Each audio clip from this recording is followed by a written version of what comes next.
Mataram Vande Mataram. Hello everyone, welcome to Study with Razi. This video will help you to learn English from basic to advanced. Many of you might have a question, the why. Basically, many of my students came to me and asked me, sir, when you will upload YouTube videos? First time I'm a bit hesitated, but finally I decided to step out from my comfort zone and I decided to do it. How it's come? Let me tell you something very interesting thing कि ये video ये channel ये सिर्फ English के लिए नहीं है. This is not related to English only. इस पे बहुत सारे टॉपिक्स आएंगे, बहुत सारे सब्जेक्ट्स पे बातें होंगी. ये लर्निंग चैनल है. आपको जिस भी चीज़ पे वीडियो चाहिए, जिस चीज़ में भी आपको डाउट होता है, मैथ्स हो, इंग्लिश हो, जीएस हो, but my favourite is yoga, politics, history, religion and philosophy. अगर इनसे कोई है संबंधित कोई क्वेश्चन है, अगर आप उस पर वीडियो चाहते हैं तो कमेंट बॉक्स में लिखिए. बट अभी कुछ दिनों तक, जब तक FCI, SSC, बैंक्स इन सब का एग्ज़ाम है जिसमें इंग्लिश बहुत अच्छा पूछा जाता है, तब तक अभी इंग्लिश का सीरीज़ आएगा. उसके बाद जब कभी आपको ज़रूरत हो आप कमेंट बॉक्स में लिखिए किस चीज़ पे वीडियो चाहिए. I promise I will make it.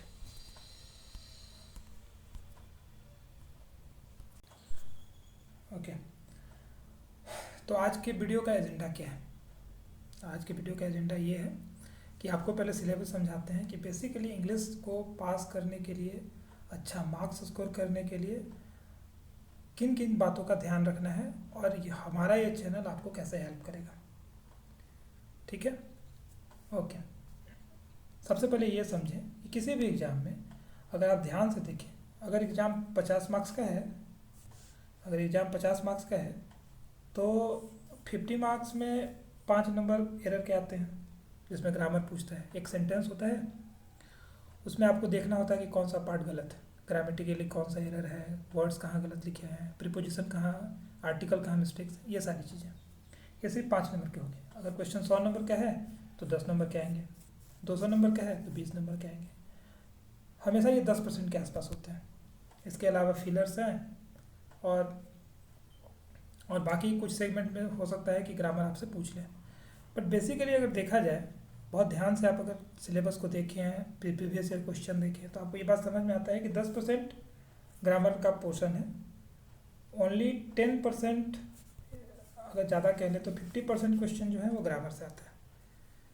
बड़ा पोर्शन, लार्ज पोर्शन जो है वो कैप का होता है. ठीक, लार्ज पोर्शन वो कैप का होता है. तो क्वेश्चन ये है कि हमारा फोकस कहाँ होना चाहिए.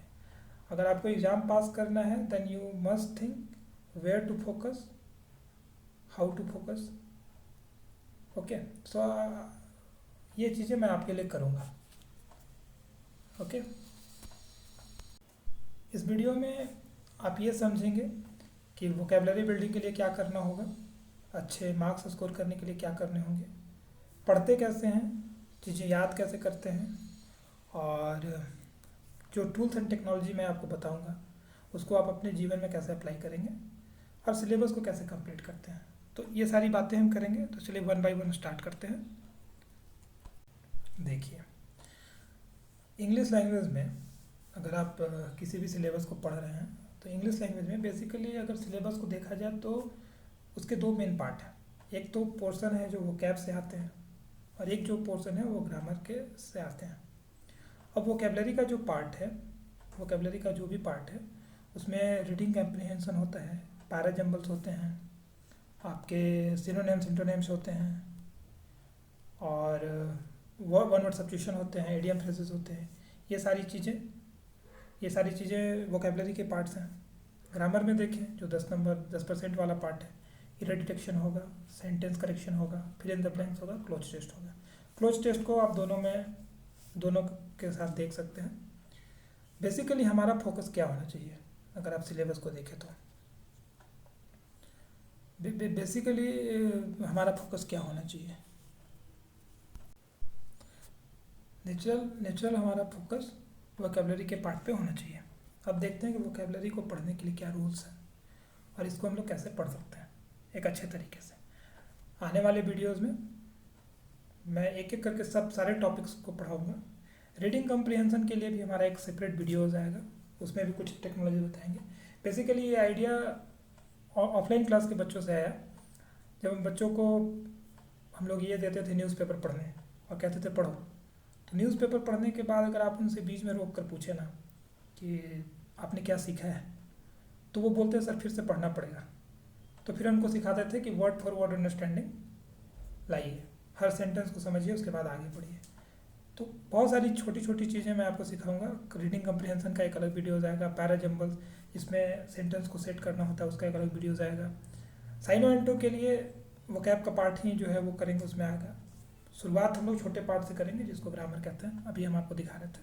तो सबसे पहले वोकैब के बारे में थोड़ी सी बातें कर लेते हैं और फिर फर्दर वीडियोज़ में हम लोग टॉपिक वाइज पढ़ाई करेंगे। तो देख लीजिए वोकैबुलरी के रूल्स क्या हैं।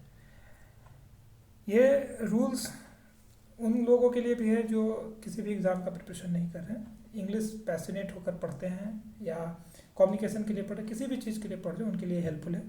और जाहिर सी बात है कि हमारी ये जो वीडियो है वो सिर्फ उन लोगों को टारगेट नहीं है जो सिर्फ एग्ज़ाम दे रहे हैं, क्योंकि ये वीडियो वो लोग भी देखेंगे जिनको एग्ज़ाम नहीं देना है। तो बेसिकली वोकैब सबके लिए है। ओके, सो देखिए एक फार्मूला ड्राइव किया है जिसको समझना ज़रूरी है, उसको ग्रास पीटी कहते हैं। ये this is my revision. Grass PT क्या है? G for groups, R for root, association, sentence, suffix, prefix and tool. अब ये क्या है, अब एक एक करके इन सारे टॉपिक्स पे चलेंगे, फिर मैं आपको बताऊंगा कि न्यूज़पेपर का इंपॉर्टेंस क्या है, कैसे वो आपको वोकैबुलरी बिल्डिंग में हेल्प करता है। तो चलिए आगे बढ़ते हैं। सबसे पहले देखिए ग्रुप्स। आज ब्रीफ इंट्रोडक्शन है तो बहुत कम बातें करूँगा, फिर वीडियोस में फर्दर इसमें बहुत एक्सप्लेन वीडियो आएगा। ग्रुप क्या है, ग्रुप और ग्रामर्स क्या है। जैसे एक वर्ड एग्जांपल के लिए लिया जाए अबोर्टिव, ठीक है। अबोर्टिव का मतलब होता है unsuccessful. I made an abortive effort to bake a cake. मैं एक असफल प्रयास किया केक बनाने का, ठीक है। तो सबसे पहले देखिए कि अबोर्टिव जो है यहाँ पर एडजेक्टिव है। एडजेक्टिव क्या होता है ग्रामर में पढ़ेंगे भी, लेकिन ऐसे पूछ रहे हैं। अबोर्टिव का मतलब होता है ऐसा वर्ड जो नाउन को क्वालिफाई करे। एफर्ट क्या है, नाउन। तो आप अगर वर्ड पढ़ते हैं तो सबसे पहले ये देखें कि वो ऑब्जेक्टिव है, नाउन है, एडजेक्टिव है, नाउन है, एडवर्ब है, तो उसका यूज़ हम समझ पाएंगे। The first and foremost thing. Okay, अब इसी से एक दूसरा वर्ड बना abortion. I abort an aborted pregnancy called abortion. तो बेसिकली एक वर्ड आप उठाते हैं, उसको ग्रुप में पढ़ना शुरू करते हैं।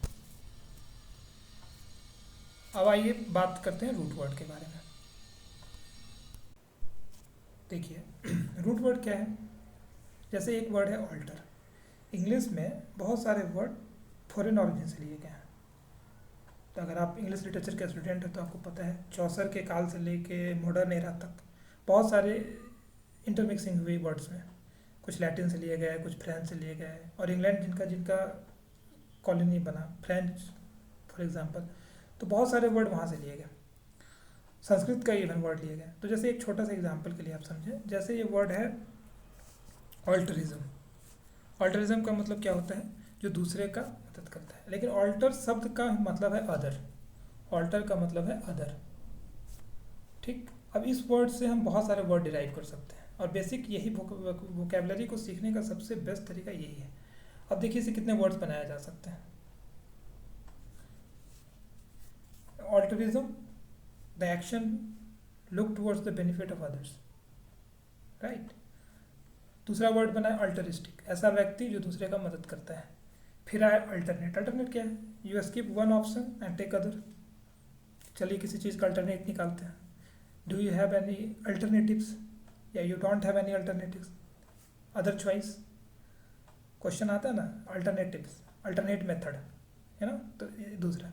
So you see how easy to understand the meaning of these words once you realize that all come from the same sources, right? अब देखिए उसी से एक वर्ड बना अल्टरेशन, फिर आ गया अदर.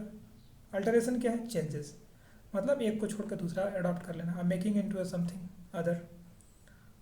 उसी से एक बना वर्ड अल्टरकेशन. अल्टरकेशन का मतलब क्या है? झगड़ा होना. झगड़ा कब होता है? जब कोई आदमी आपसे दूसरा ओपिनियन रखता हो, अदर ओपिनियन रखता हो. सबसे इंटरेस्टिंग वर्ड है अल्टर ईगो. इसको देखिए, अल्टर ईगो क्या है? बहुत प्यारा सा वर्ड है. अल्टर का मतलब होता है अदर और ईगो मतलब आई. आपके अलावा आपका प्रिय, मतलब आपका बेस्ट फ्रेंड, राइट? तो जब हम वर्ड्स पढ़ें तो ध्यान रखें कि वो किस रूट्स वर्ड से आया है. और अगर हम ये कर लेते हैं, अगर हम 200 सब वर्ड्स का भी अगर रूट अगर याद कर लेते हैं, root word 200 word, most probably 250 words, I am pretty sure आपके किसी भी एग्जाम में उससे ज़्यादा वर्ड्स नहीं पूछे जाएंगे. एंड आई प्रॉमिस ये 200 के 200 वर्ड्स मैं बनाऊंगा. ठीक है. अब दूसरा एस्पेक्ट जो हम वोकेबलरी बिल्डिंग में सीख रहे थे वो था एसोसिएशन एंड सेंटेंस मेकिंग. ये बहुत कमाल की चीज़ है अगर आप इसको बहुत कीनली ऑब्जर्व करें तो. जैसे अगर हम कहें कि आप अपनी आंखें बंद करें और अपनी मम्मी के बारे में ना सोचें, तो अब बहुत ऑब्जर्व करके देखेंगे जब हम बोलते हैं कि अपनी माँ के बारे में मत सोचें, तो आपको अपनी माँ का ही फोटो आता है. बेसिकली हमारा दिमाग पिक्चर में सोचता है. तो जैसे ही हम माँ बोलते हैं वो माँ का पिक्चर बना देता है, भाई बोलते तो भाई का पिक्चर आ जाता है, डॉग कुत्ता बोलते तो कुत्ता का पिक्चर बन जाता है. तो जब हम वर्ड्स को पिक्चर से एसोसिएट करके पढ़ते हैं तो वो हम सबको बहुत आसानी से याद हो जाता है. एक एग्जांपल के लिए समझें. जैसे अगर हम ये बोलें कि Mahatma Gandhi is the paragon of non violence, right? तो महात्मा गांधी, पैरागॉन का मतलब होता है किसी चीज़ का बेस्ट एग्जाम्पल होना. तो अहिंसा के सबसे बड़े उदाहरण है महात्मा गांधी जी. तो जब कभी पैरागॉन वर्ड आप देखेंगे तो आपको महात्मा गांधी याद आएंगे. And this is a trick. इसीलिए जब भी आप सेंटेंस पढ़ें तो पिक्चराइज करें चीज़ों को. धीरे धीरे मैं सारी चीज़ें बताऊंगा और सिखाऊंगा भी, बट आपको ये सीखना जरूरी है. You have to keep this thing into your mind. Sentence का दूसरा जो पैराग्राफ था, अभी तक रूट वर्ड्स देखें. उसके बाद दूसरा जो था वो था सफिक्स और पफिक्स. सफिक्स पफिक्स क्या है? सेंटेंस के एंड में कोई चीज़ लगेगा तो सफिक्स कहलाएगा, और पहले लगता है तो पफिक्स कहलाता है. तो जब भी कोई वर्ड आप देखते हैं, तो जैसे एक वर्ड है जुडाइज़म. इसमें जो इज़म है वो जब भी किसी के लास्ट में लगे तो समझिए कि वो थेरी है. सोशलिज्म, कैपिटलिज्म, भगवान बुद्ध के मानने वाले बुद्धिज़्म, और मेरी बात मानने वाले राजीविज़्म, गांधीज़्म. तो इज़म जहाँ लग गया हम समझ गए कि थेरी है. वैसे ही अगर मान लेते एबल लगाए, सराहनीय, प्रशंसा योग्य, अडोरेबल, एडवाइसेबल, एग्रीएबल, बिलीवेबल, विश्वास करने योग्य, सहमति योग्य. ये सारे वर्ड्स को आप ध्यान से देखें. एबल लग जाने से इसके योग्य, तो वर्ड्स को याद करना आसान हो जाता है इससे. फिर पफिक्स देखिए आप, जैसे डाउनग्रेड, जो चीज़ें अपने सामान्य स्तर से नीचे हैं. रिड्यूस, कोई एक्स्ट्रा मतलब होता है बियॉन्ड, मतलब साधारण से ऊंचे स्तर का, एक्स्ट्राऑर्डिनरी, राइट?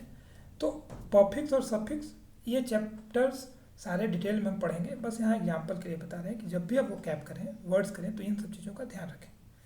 अब बात करते हैं टोन्स की. Tone of the words, it's one of the सबसे ज़्यादा इम्पॉर्टेंट है. ये इसको समझ लेना जरूरी है.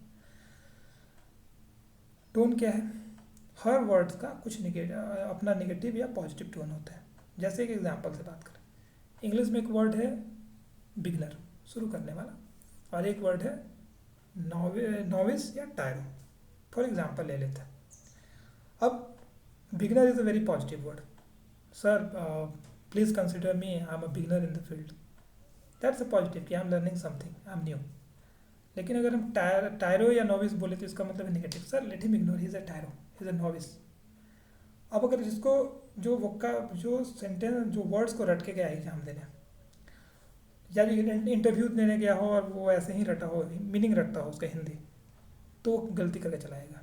एग्जामिनर पूछा कि कैसे हो तुम इस फील्ड में, sir I am tarot in this field, I am novice in the field, तो ये चीज़ें गलत हो जाती हैं। जैसे ये बोर्ड पे इस पीडीएफ में आप देखें, ये जो हम एग्जाम्पल लिए हैं, भगवान Ram is a famous personality. Famous का मतलब ये होता है लोकप्रिय होना, नोटोरियस का मतलब ये होता है फेमस होना, लेकिन एक बैड काम के लिए, एक अच्छे काम के लिए। तो Ram ji is a famous personality, good, Ravan is notorious. तो ये डिफरेंस याद रखना जरूरी है। तो जब भी आप वर्ड्स को पढ़ें, किसी भी कॉन्टेक्स्ट में पढ़ें, तो उसका टोन याद रखें कि ये बेसिकली यूज़ कहाँ होता है। ओवरऑल डेवलपमेंट ऐसे ही होगा आपका। Importance of newspaper and context, words को कंटेक्स्ट में क्यों याद रखना है। जैसे अगर हम हिंदी रटते हैं, तो एक एग्जाम्पल यहाँ लिखा हुआ है फटना, तो फटना का मतलब तो हिंदी में बहुत होता है ना। फटना यहाँ तो वो ज्वालामुखी का फटना, वोल्केनो का फटना, कपड़ा का फटना, सब फटना ही होता है। अथी क्या कहते हैं, बलून का फटना, दरार फटना, लेकिन इंग्लिश में इसके सब अलग अलग वर्ड है। अगर कपड़ा फटता है तो टीयर होता है, टोर, बलून फटता है तो ब्रस्ट, दरार फट जाता है तो क्रैक्स, राइट। तो न्यूज़पेपर में वर्ड्स का कॉन्टेक्स्ट मिलता है। जैसे एक वर्ड है इम्पेटस, स्टिमुलस, कैटलिस्ट, साइंस के टर्मोलॉजी में कैटलिस्ट, साइकोलॉजी के टर्मोलॉजी में स्टिमुलस, सबका मतलब है उत्प्रेरक। इम्पेटस हो गया बिजनेस वर्ल्ड में। और न्यूज़पेपर का सबसे अच्छा बात यह है कि उसमें सारे कॉन्टेक्स्ट होते हैं। आप वहाँ इकोनॉमी का पेज होता है, साइंस एंड टेक्नोलॉजी का पेज होता है, तो वर्ड्स को अगर आप वहाँ से पिकअप करते हैं तो आपको कंटेक्स्ट याद रहता है। जैसे 3 वर्ड्स हैं, crime, vice and scene. Crime का मतलब क्या है, अपराध। वाइस का मतलब क्या है, अपराध। सीन का मतलब है क्या है, अपराध। लेकिन तीनों अपराध अलग अलग हैं। तो कंटेक्स्ट समझना है कि अगर आप लॉ ब्रेक करते हैं तो क्रिमिनल है, क्राइम करते हैं। अगर आप शराब पी के किसी से झगड़ा करते हैं तो ये वाइस है। और अगर आप मंदिर की मूर्ति तोड़ देते हैं तो सिनर है, अपराधी हैं, पापी हैं। तो वर्ड्स का कंटेक्स्ट समझना बहुत ज़रूरी है, और ये सारी बातें हम आने वाले हर क्लास में करेंगे, राइट। अब फ्लैश कार्ड टेक्निक क्या है, उसके फ्लैश कार्ड टेक्निक क्या है, जब भी आप वर्ड्स को याद करें तो वर्ड्स के बगल में उसका मीनिंग ना लिखें। अल्टरिज्म है, इसके बगल में मीनिंग नहीं लिखना है। नोटोरियस, कुख्यात, नहीं लिखना है। इनसैंग्विन, इसका नहीं लिखना है, राइट। इनसैंग्विन का मतलब होता है ब्लड, है ना। अब इनसैंग्विन मतलब जो इंसान ब्लड से लथपथ हो। एक्ससैंग्विनेशन अगर लग गया तो ब्लड के कमी से मर गया। तो इसके बगल में मीनिंग नहीं लिखेंगे तो दिमाग उसको याद करना चाहेगा कि क्या पढ़े थे, पिक्चराइज करेगा, एसोसिएट करेगा, राइट। अब यहाँ देखिए ध्यान से, ये राजरिज्म है। दिमाग वही भूलता है जो भूलना चाहता है, तो आप उसको भूलने ही मत दीजिए। रिपीटेड उसको रिकॉल करिए, रिवाइज करिए और डिस्कस करिए, तो आप जीवन में कभी वर्ड्स नहीं भूलेंगे। तो आई होप कि आपको वर्ड्स के बारे में सारी बातें समझ आई होंगी, और फर्दर इसके बारे में डिटेल वीडियो आएगा। मेरा प्रयास आपको कैसा लगा आप अपने कमेंट बॉक्स में बताएं। एफसीआई, बैंक और जितने भी एग्ज़ाम अभी होने वाले हैं उन सब के लिए एक अलग से प्लेलिस्ट बन रहा है। बहुत मेहनत करेंगे सब कोई मिलके, और हमें विश्वास है कि आपका होगा। अच्छा, ये ग्रामर के जो भी टॉपिक्स हैं, वीडियो बहुत लंबा हो गया और ज़्यादा लंबा बनाना नहीं चाहते थे, तो ग्रामर के जितने भी टॉपिक्स हैं, verb, tense, passive voice, narration, question tag, noun, pronoun, conjunction, provision, ये सारे एक दिन अलग अलग टॉपिक्स में आएंगे। ये ग्रामर सारे हमको पढ़ने हैं, टॉपिक वाइज का होगा। तो my wish and blessings for you all. मेरे वीडियो को लाइक करें, शेयर करें, सब्सक्राइब करें और हमारे साथ बने रहें। Let's create history for us. Journey शुरू करते हैं। My wish and blessings for you all. God bless. जय हिंद, जय भारत। एक बात और जो कहना भूल गया, कभी भी कोई चीज़ पढ़ें तो उसको ऑर्गेनाइज करना सीखें, otherwise it will be just a piece of information. Once you organise it, it will be wisdom. Okay, so शुरुआत में हम लोग पढ़े थे इंग्लिश के 2 पार्ट कि वोकैब और ग्रामर का कितना पोर्शन है। फिर हम लोग देखे ग्रास पीटी का फॉर्मूला, जिसमें में वर्ड्स को कैसे याद करते हैं, रूट्स क्या होते हैं, एसोसिएशन ऑफ सेंटेंस का क्या यूज़ है, कैसे पिक्चर्स होते हैं। फिर हम लोग देखें कि टोन क्या क्या होना चाहिए, फ्लैश कार्ड टेक मेमोरी बताएं, और हमें विश्वास है कि आप सब ये करेंगे। ठीक है, थैंक यू।